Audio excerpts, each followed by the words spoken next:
Hello दोस्तों, आज हम एक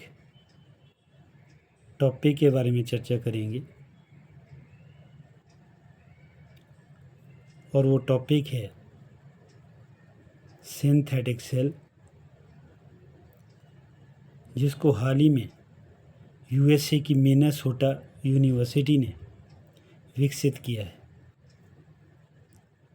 दोस्तों, इस सेल को हम स्पर्ड सेल के नाम से जानते हैं। इस सेल में 36 प्रकार के अन्य जीनों को 7 गोलाकार डीएनए अणुओं यानी प्लाज्मिड में व्यवस्थित किया गया है।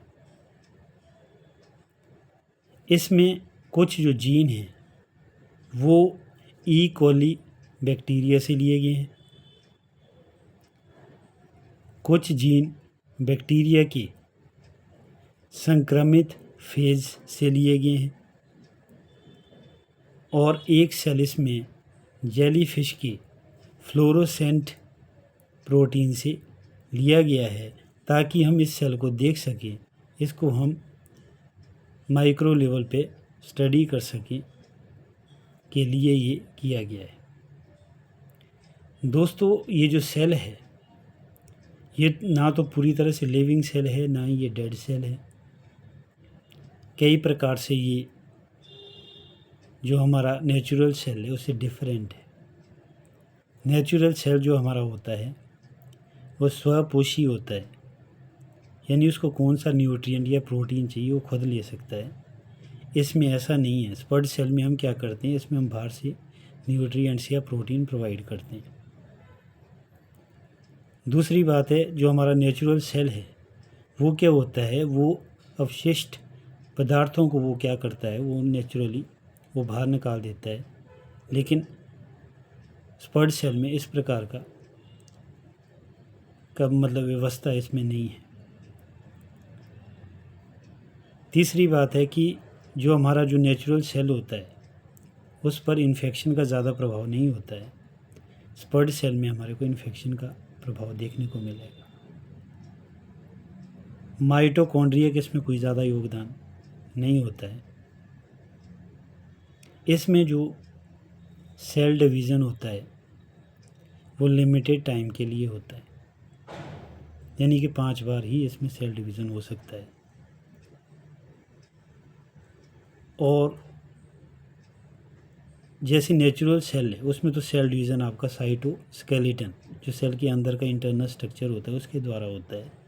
लेकिन यहाँ पे आपका 2 प्रोटीनों के फ्यूज़न के द्वारा सेल डिवीज़न होता है।